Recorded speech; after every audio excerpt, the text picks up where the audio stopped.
Bienvenidos a la segunda sesión. Vayan encendiendo su cámara, por favor, si son tan amables, para ir identificando su uniforme. Recuerdo que la clase pasada algunos me comentaron que tenían únicamente el voucher de manera digital. Me lo pueden enviar, por favor, por privado para poderles poner los puntos del uniforme. Vayan encendiendo su cámara, por favor, si son tan amables. Voy a ir anotando a quien vaya visualizando. Enciendan su cámara. Wendy, no veo, si puedes ponerla hacia abajo. Ok, credencial, Wendy, muy bien. ¿Estás anotada, Wendy? Mande. Disculpe, yo no tengo aún mi playera ni mi credencial. ¿Le puedo mandar al rato la foto del recibo? Sí, por favor. O si no, en la tercera sesión, si lo puedes buscar en el receso de esta segunda al terminar, adelante. Entre más rápido, mejor. ¿Ok? Ok, Ya me lo gracias. muestras en la tercera sesión. Sí, porque tiene que ser ante cámara. Recuerda que los videos también están monitoreados por rectoría.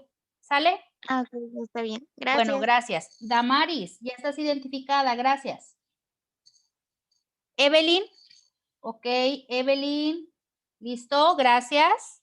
Si gustan ir apagando su cámara, lo pueden hacer. Si se sienten cómodos o la mantienen encendida. Brenda. Maestra, yo tengo aquí el recibo a la mano de mi comprobante porque aún no tengo la playera ni la credencial. Ok, a ver si no lo puedes mostrar. Daphne, ¿ya estás identificada también? Gracias. A ver, bueno, se ve un poquito borroso. Ok, bueno, Guadalupe, ¿pudieras mandarme una foto a mi WhatsApp, si eres tan amable?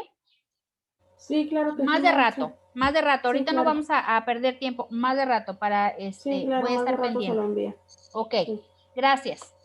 Bueno, ¿alguien más? A ver, Guadalupe me va a mandar foto. Y la otra compañera, no, sí la escuché, le puse atención, pero que me dijo que me iba a mandar más de ratito el recibo. ¿Quién fue? Disculpen, no vi su nombre. Soy yo, Vianey. Vianey. Ok, Vianey. Sí, para ponerte aquí de referencia. Bueno, a ver, Emanuel, ¿cómo te vas a identificar? Me falta Emanuel. Adrián, si está presente. Hola. A ver, Adrián. Hola, Emanuel, ¿puedes identificarte, por favor? ¿Cómo lo vas a hacer? Pero es que no tengo playera. Bueno, ¿tu credencial? ¿Tampoco? No, tampoco. ¿Y voucher? El voucher sí tengo, pero no sé dónde está. Bueno, tienes que buscarlo. Te voy a dar para la tercera sesión. Ahorita terminando esta, rápidamente te vas y lo buscas, ¿ok? Porque voy a ponerte aquí Ok, pendiente, sea como foto o digital, que me lo envíes al WhatsApp, ¿de acuerdo? de acuerdo. Sí. A ver, ¿quién más me falta? A ver, María, ¿cómo te vas a identificar? Maestra, es que yo todavía no tengo la camiseta ni la credencial. Apenas fue a pedir para encargar el uniforme, pero Ok. como la muchacha que estaba ahí no Ajá. sabe hacer los recibos y me dijo que fuera hoy por el recibo apenas, o sea, al campus. Ok. Apenas lo voy a recoger. Ok, bueno, entonces te voy a poner pendiente de acuerdo a la justificación que me estás poniendo y ya a partir de la siguiente semana, sea que me muestres, te entregan tu uniforme, qué padre, si no la credencial o me muestras ese recibo de pago, ¿sale? Ya te puse pendiente. Pues, Ok, no hay problema. Bueno, a ver, ¿quién más me está faltando? Daisy creo que no está presente en estos momentos. ¿Alguien más o ya todos están? A ver, Damaris ya quedó. Ok, sí, están todos. Si ahora Daisy no se me conectó. Bueno, quedaría pendiente para revisión la siguiente semana. Bueno, chicos, muchísimas gracias por su identificación. Vamos a continuar. La tercera pregunta en la que nos quedamos, vamos a dejarla al aire, porque de hecho aquí les traigo la representación acerca de los resultados pedagógicos que trajo consigo este método, ¿sale? Pero vamos a ver el repaso. Les voy a platicar. esta información no debe ser diferente a lo que ustedes encontraron cuando investigaron. Pero quiero platicarles un poco acerca de Paulo Freire. Nos dice que ese fue un personaje que nació en Brasil en el año de 1921 y murió en el año de 1997. Fue filósofo, pedagogo, pero también un filósofo reconocido, sobre todo en la época contemporánea. Debido a la marginación, desempleo, hambre y analfabetización de la época, fíjense bien, fueron las circunstancias o los estados sociales que incitaron y provocaron a este tan reconocido personaje crear por primera vez en la historia, acuérdense que estamos hablando de enfoques pedagógicos contemporáneos, ¿sí? O sea, obviamente ya existían teorías educativas que le parecían o sustentaban, tal como la compañera Damaris nos hizo un recuento general, donde yo les dije, la compañera me hizo recordar otras corrientes filosóficas, ¿sí? De la antigüedad, donde se implementaban parecidas metodologías a las de Paulo Freire. Entonces, debido a estos hechos sociales, es que este personaje decide implementar el método de alfabetización, pero este estaba basado en experiencias. Obviamente experiencias que vivían las personas de la época con base a estas circunstancias o a estas problemáticas sociales. Entonces, la idea central de su propuesta era que la pedagogía es la base indispensable y necesaria para concientizar a las personas y conducirlas a un mejor futuro, a un progreso y a su liberación, ¿sí? Entonces, esto nos hace pensar que el ser humano, entre más conocimiento adquiera y más conozca sobre las cosas, puede considerarse un ser libre, capaz, autónomo, es decir, decidir por cuenta propia qué quiere, qué no quiere, qué desea aprender y qué no, en qué momento desarrollarse y seguir evolucionando en un entorno social. ¿Ok? Vamos a avanzar.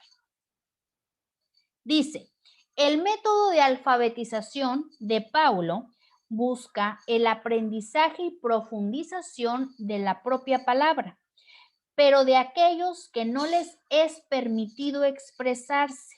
Es decir, si hablamos de la época en que Paulo Freire creó este método, estamos hablando de la clase social de los oprimidos, es decir, la clase baja, donde no tenían la posibilidad ni de expresarse, ni tampoco opinar, ni mucho menos ser libres, ¿sí? Entonces, este proceso inicia con algo tan simple y la compañera Damaris nos lo mencionó, que era la relación entre aquello que podía ser observable con una palabra, ¿sí? Ella nos dio el ejemplo de la pelota, que de la casa, o sea, de cualquier objeto, persona o cosa, ¿verdad? Que puedas imaginar, asociarla con una palabra y de ahí darle un significado. Y obviamente ese significado viene arrastrándose de generación en generación. Vamos a ver las fases de este método. Fíjense bien, este método consta de 5 pasos. El primero es sincronizar el universo verbal de los participantes, en este caso, de toda aquella persona capaz de interactuar con su entorno y relacionarlo con alguna persona, con algún animal o con una cosa. Ejemplo, en una comunidad, el pueblo habla de las cosas que le interesan. Descubrimos su vida a través del habla y el mundo a través de su palabra, ¿sí? Aquí ya estamos hablando de un estilo de vida y de una cultura determinada. O sea, hablamos de una comunidad, ¿sí? Sabemos de antemano que al ser parte de un grupo social, tenemos que interactuar con quien nos rodea y aprender de los demás. Entonces, justamente aquí es donde empieza todo, desde esa necesidad de tener que intercomunicarme e intersocializar con quien me rodea. Y posterior a ello, ir creando significados a mi propio conocimiento. Paso número 2, selección de la palabra generadora, que también la compañera por ahí, no recuerdo si fue María o si fue Wendy, que me habló acerca de la palabra generadora. Dice, es generadora porque desata un proceso de conocimiento, constituyendo un estímulo mental y afectivo que sugiere y significa algo, ¿sí? Entonces, cualquier palabra es generadora. ¿Por qué? Porque esa palabra genera recuerdos, ¿sí? O sea, si yo les digo atardecer y en algún momento alguno de ustedes tuvo la dicha de relacionar esa palabra probablemente con un episodio agradable sobre recuerdo que aquel atardecer que pasé con mi persona favorita fue muy agradable porque fuimos a caminar al parque, etc. O sea, se te vienen recuerdos. Otros probablemente, entre mis vacaciones más memorables, recuerdo que pasé el último atardecer de mis vacaciones con mi familia, etcétera. O sea, vienen recuerdos, ¿ok? De todas las palabras. Y por eso es que este método se relaciona a las experiencias. Y las experiencias no solo son positivas, sino también negativas. O sea, todas trascienden y se te quedan para el resto de la vida. Entonces, en este caso, la palabra generadora que elegí fue camino, ¿ok? Camino. Y se te puede venir a la mente muchas cosas, muchas denominaciones. Posiblemente puede ser, al hablar de camino, calle, callejón, un prado, no sé, carretera, bueno, infinidad, ¿verdad? De recuerdos. Entonces, imagen de la palabra generadora.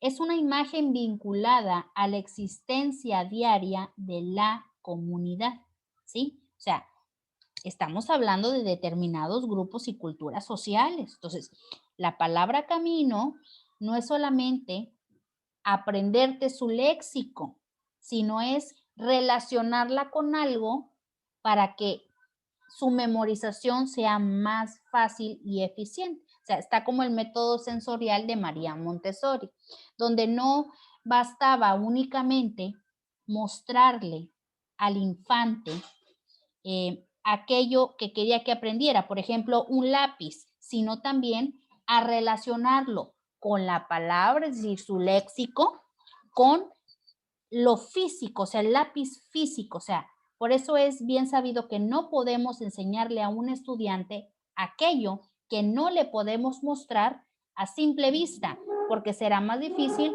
comprenderlo. A ver, Damaris, dígame.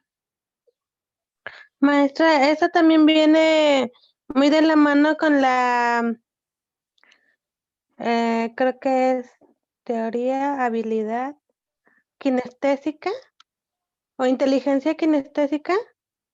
Bueno, ese es un estilo de aprendizaje.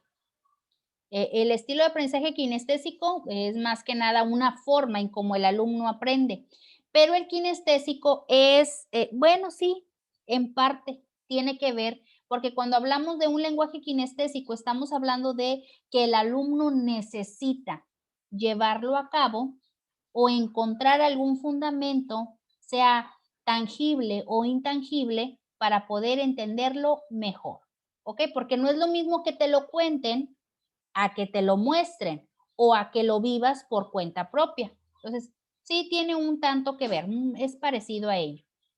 ¿Ok? Ok, gracias. Sí, a ti. Bueno, una vez que analizamos estos 3 pasos, nos vamos con el número 4. Si ustedes se fijan, está fácil. O sea, todo empieza por una costumbre, posterior a ello encontramos una palabra que nos pueda generar algún tipo de estímulo mental, después buscamos una imagen, o sea, es un recuerdo visual que nos va a enlazar con esa palabra generadora para después pasarnos al paso número 4, que es la decodificación de la palabra generadora. Entonces nos dice, bajo una dimensión existencial, vinculada a la vida y una dimensión política, es decir, condiciones sociales. Le damos sentido y significado al camino, ¿sí? Y podemos definir que, bueno, si en mi comunidad, lo que más existen son los caminos, en este caso puede ser una vereda, puede ser una carretera, una calle, etcétera, o sea, es una vereda de la cual yo me puedo dirigir y caminar sobre de ella para llegar a determinado lugar, etcétera, o sea, dependiendo, ¿verdad? La experiencia que yo haya tenido con esa palabra generadora será lo que va a significar para mí, ¿sí? Número 5, captación de las familias fonéticas de las palabras generadoras. Fíjate bien, y de una simple palabra generadora, o sea, de todas es posible buscar y crear familias fonéticas. Entonces, de aquí viene el origen y la composición de la palabra. Porque si tú te fijas de la palabra camino, donde está desglosada perfectamente por sílabas y determinamos que camino tiene 3 sílabas, camino.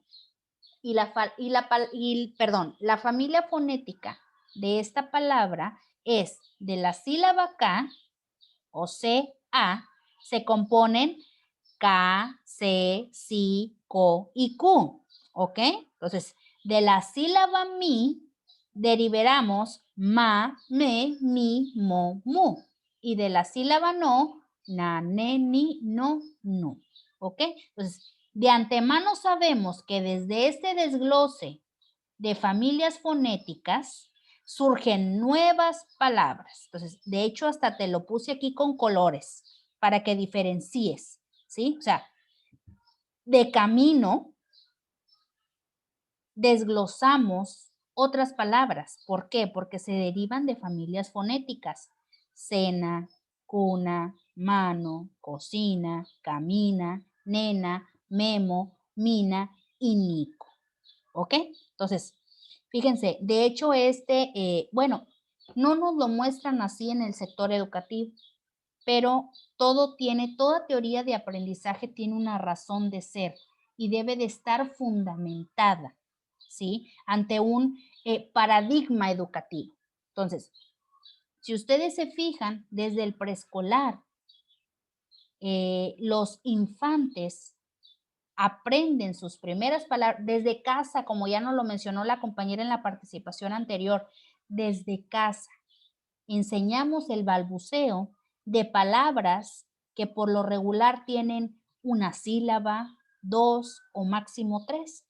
¿Qué es lo que pasa en este proceso? El infante ingresa al preescolar, ¿sí? Y el proceso silábico se vuelve más complejo, porque ya no es solamente que el niño pronuncie en desglose las sílabas, sino es que también aprenda los fonemas de cada una de las letras del abecedario y a identificar entre vocales y consonantes, las que tienen sonido y las que no, etcétera.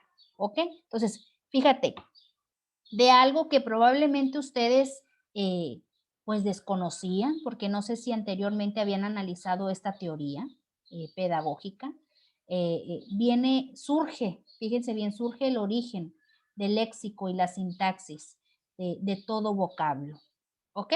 Entonces, ¿quedó alguna duda con respecto a el método de alfabetización de Paulo Freire? ¿O alguien que quiera comentar algo? Podemos avanzar. ¿No? ¿Está todo bien? ¿Seguros? Nada más que no cambie por favor la diapositiva. Ah, muy bien. Les recuerdo que de esta presentación ya está publicada en Classroom, ¿eh? Así que para que no se sientan apresurados, yo sé que quisieran probablemente anotar todo, bueno, pero ahí la tienen para que la lean con calma después de clase o aquello que se les haya pasado lo puedan registrar. ¿Ok? Ya, mis Usted me gracias. avisa, compañera. ¿Listo? Sí, ya listo, gracias. Ok. avanzamos, porque si se darán cuenta, no hemos ni iniciado en el primer tema, obviamente del día, ¿verdad? Vamos a empezar. Tema número 3, proceso de lectura y escritura. Y este tema es muy sencillo, pero a la vez muy importante, ¿sí? Ahorita van a conocer por qué. Empezamos con una actividad introductoria.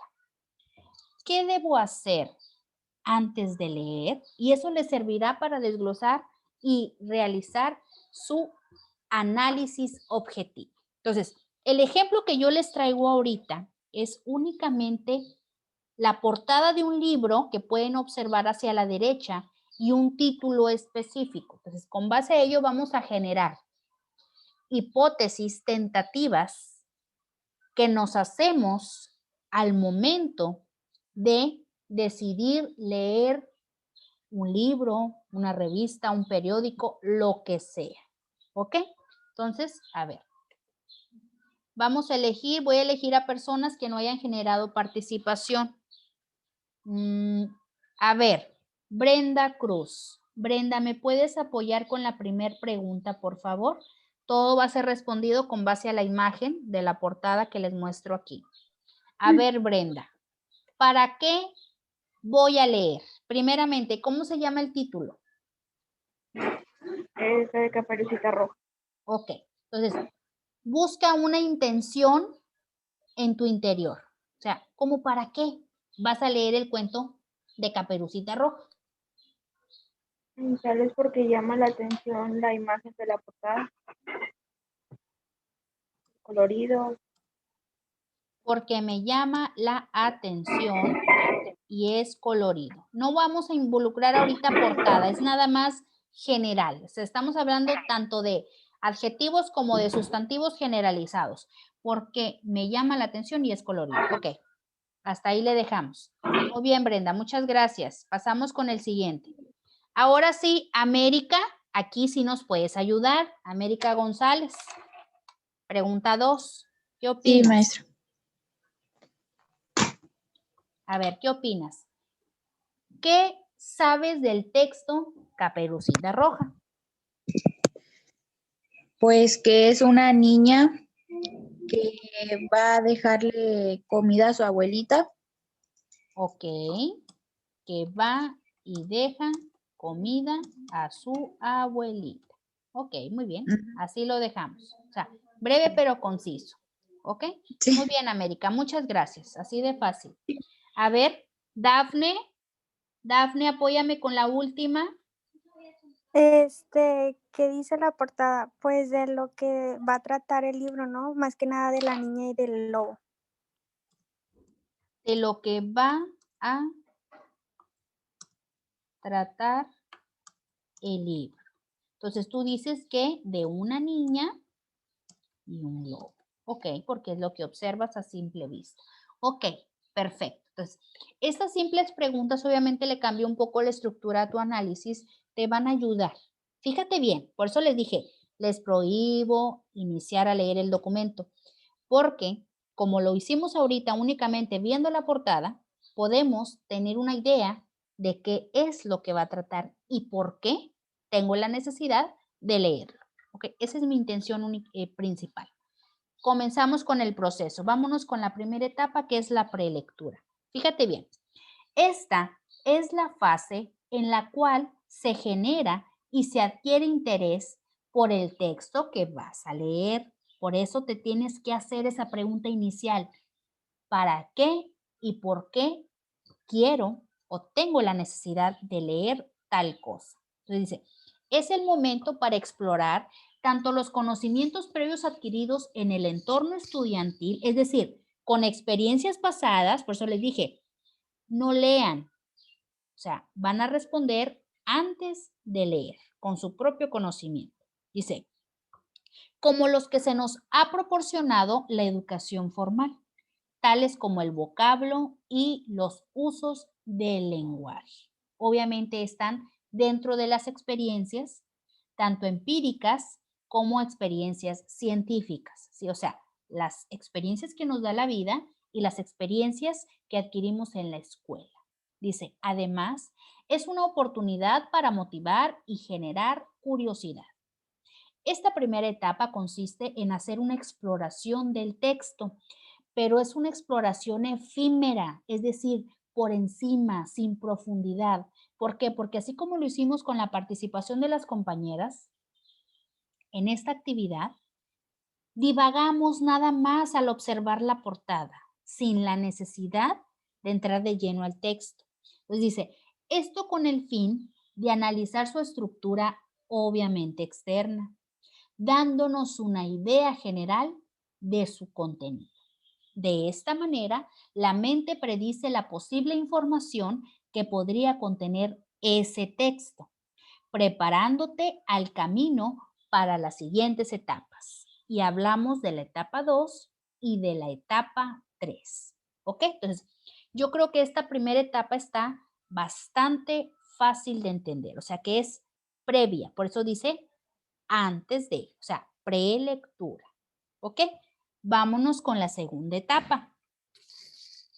Actividades a realizar durante la lectura.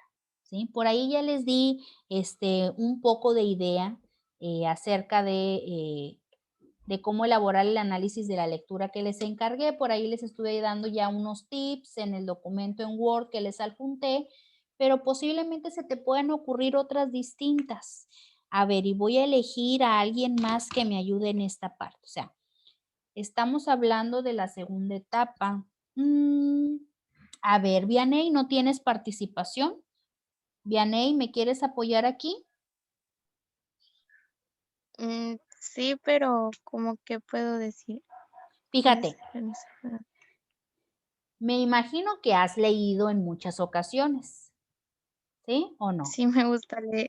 Bueno, Sí, de excelente, hecho me gusta leer. excelente. Bueno, compártenos 2 actividades que realizas durante la lectura. Acuérdate que esas actividades deben de servirte para comprender mejor lo que ya comenzaste a leer. A ver, ¿qué es lo que tú haces? Compártenos.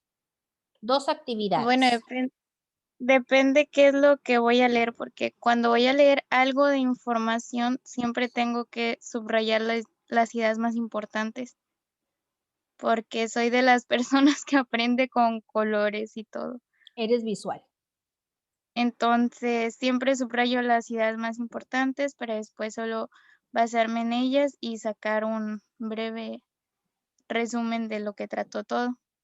Fíjate, ahí ya hiciste 2 acciones involuntarias. Primero subrayas ideas importantes y posterior, con base a esas ideas, elaborar un resumen, ¿sí? O llegar a conclusiones, supongo, ¿verdad? Que también te puede servir para entender un poco mejor y deliberar, o sea, qué fue lo que aprendiste y qué no, ¿cierto o no es cierto? Sí. Ok, ya ves, y no sabías qué respondernos y lo hiciste muy bien. Ok, muchísimas gracias, Vianey, ya quedaste anotada. A ver, si a ti, ¿quién me falta de participar? A ver, alguien me está faltando. Guadalupe, a ver, Guadalupe. Dime otras actividades, Guadalupe, al igual que la compañera Vianey lo hace. ¿Qué has hecho tú al momento de leer? A ver, Guadalupe, yo creo que sí has leído en alguna ocasión. Sí, maestra. A ver, Pues vuelvo a leer un párrafo que pues me interesa para poder entenderlo bien. leer, releer una parte,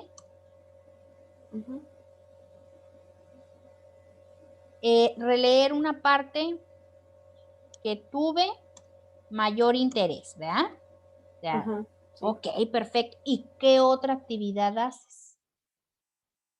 A ver, explora tu conocimiento, no pasa nada. ¿Qué más? Leer en voz baja Leer en voz baja. para captar las ideas que tiene la historia. Bueno, en este caso sería leer en voz alta.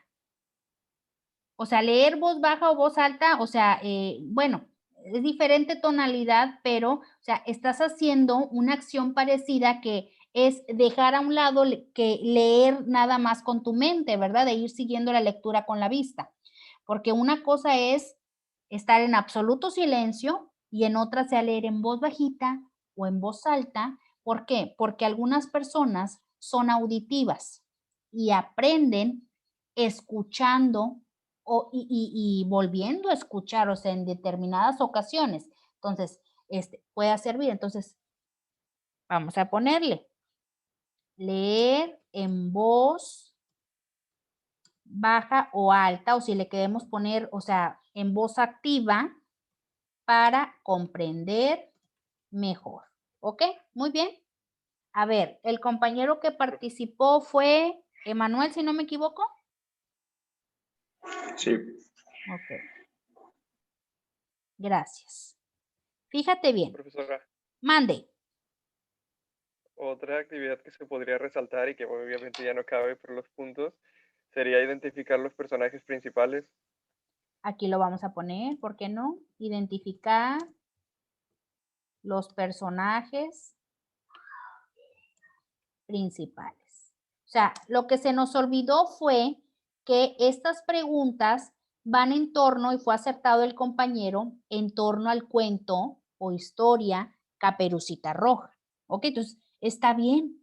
¿Por qué? Porque al identificar los personajes, o sea, tenemos idea de qué es lo que le pasa a cada uno con base al desarrollo de la trama y poder entender la posición o papel que ocupa cada uno en la historia. O sea, está bien. ¿Ok? A ver. ¿Quién participó? Mace, ¿verdad? Sí, ¿Correcto? Mace Flores. Mace Flores, sí. Ok, ya te anoté. Perfecto. Bueno, muy bien, vamos a seguir. Y en lo que yo leo la siguiente parte, anótense por favor en el chat para la segunda asistencia, que ya falta poquito para que se nos acabe. Le voy a dar lectura a la etapa número 2. Dice, esta etapa consiste propiamente en el acto de leer, o sea, ya cuando nos decidimos hacerlo. Obviamente, implica una serie de mecanismos, como entre los más básicos y comunes, que es la comprensión. O sea, si no se comprende, no se gana nada con la lectura. Yo sé que algunos tienen la facilidad de memorizar la información, pero esta técnica no aplica a aquellos que tienen memoria a corto o mediano plazo. O sea, es mejor comprender y, ¿por qué no, relacionar algún texto, alguna palabra o alguna cita específica con algo real o con una persona, ¿verdad? Que les pueda ayudar a recordar persona, cosa, situación y demás, que les pueda ayudar a recordar lo que en algún momento leyeron. ¿Sí? Entonces, de eso se trata la comprensión. Dice, este nivel alcanzado en cada lectura dependerá en buena medida de dar énfasis a la visualización global de las palabras, frases y oraciones, ¿sí? Entonces, como dijo bien el compañero, evitando los problemas de lectura silábica, así como la lectura en voz alta, ¿sí? ¿Verdad? Que dijo voz baja, voz alta, bueno, viene siendo algo parecido. Dice, se trata de un proceso físico y mental, porque en él los movimientos oculares acompañan al pensamiento, es decir, echas a volar tu imaginación. Por eso yo les puse en su tarea, en la etapa número 2, detectar aquellas palabras que no se entiendan y posterior buscar su significado. ¿Para qué? Para poder ampliar tu vocabulario y que de ese momento en adelante ya obtengas el significado de esa palabra. Porque no crean, fíjense, yo dentro de mi labor como docente, o sea, tengo que leer mucho y no aplica el no me gusta leer o qué flojera leer. Ay, no, me duele hasta la cabeza leer. No, o sea, no me puedo negar a ese hecho. Tengo que leer. Y me he encontrado a lo largo de toda mi experiencia muchas palabras difíciles de entender. Pero ¿qué es lo que hago? Las detecto y después las investigo. Y hasta mis propios alumnos me han enseñado nuevas palabras, porque a veces, y da gusto, encontrarte con alumnos bien educados y con su vocabulario bastante extenso y te hablan de una manera muy sofisticada y tú dices, bueno, tengo que ponerme al nivel y adquirir esa nueva palabra, ¿sí? Entonces, es gratificante posterior utilizarla y demostrar que he adquirido un nuevo vocablo. Dice, la complejidad de un proceso como este hace posible que el lector interprete las grafías que representan los fonemas de una lengua, comprendiendo los significados de las palabras y las frases escritas, tanto de manera aislada como dentro del contexto en el cual se encuentra. ¿Ok? Entonces, fíjense, todos estos hechos y afirmaciones nos llevan a la posibilidad de poder comprender mejor aquello que se lee. Y no solamente leer por leer y no sacarle un provecho. Vámonos con la última etapa. Etapa 3, postlectura. Dice, esta última etapa consiste en verificar si el contenido del texto leído se comprendió de manera adecuada.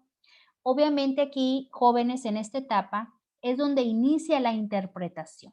Por eso yo les agregué en la última etapa de su análisis. Platíquenme, exprésenme qué entendieron o qué fue aquello que consideraron más importante de la lectura. Porque únicamente con base a la reflexión y a las conclusiones es que el ser humano es capaz de darse a entender un poco más y obviamente reflejar que sí entendió lo que leyó, ¿sí? Que les dije, o sea, no basta únicamente con leer, sino hay que comprobarlo a través del aprendizaje. Y estas son algunas de las técnicas. Por eso dice aquí, reflexionar y sacar tus propias conclusiones y comentar y, ¿por qué no, evaluar, ¿verdad? Dar tu punto de vista puede ser constructivo o, ¿por qué no, destructivo si te fue desfavorable la lectura acerca del tema a tratar. ¿Ok?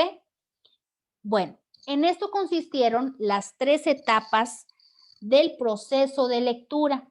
Vámonos con el proceso de escritura, ¿sí? O sea, 5 pasos indispensables que todos en algún momento aplicamos antes de elaborar un escrito, ¿sí? O sea, antes de escribir tenemos que planificar y desde un momento pensar que vamos a escribir y empiezan en nuestra mente a divagar muchas ideas acerca de el tema tratado. Entonces, tienes que aterrizar las ideas para poder concretizar, sea un buen ensayo, una buena conclusión, una buena opinión, un buen análisis, etcétera. Dependerá del escrito que vayas a elaborar. Paso número 2. Siempre no está de más elaborar un borrador.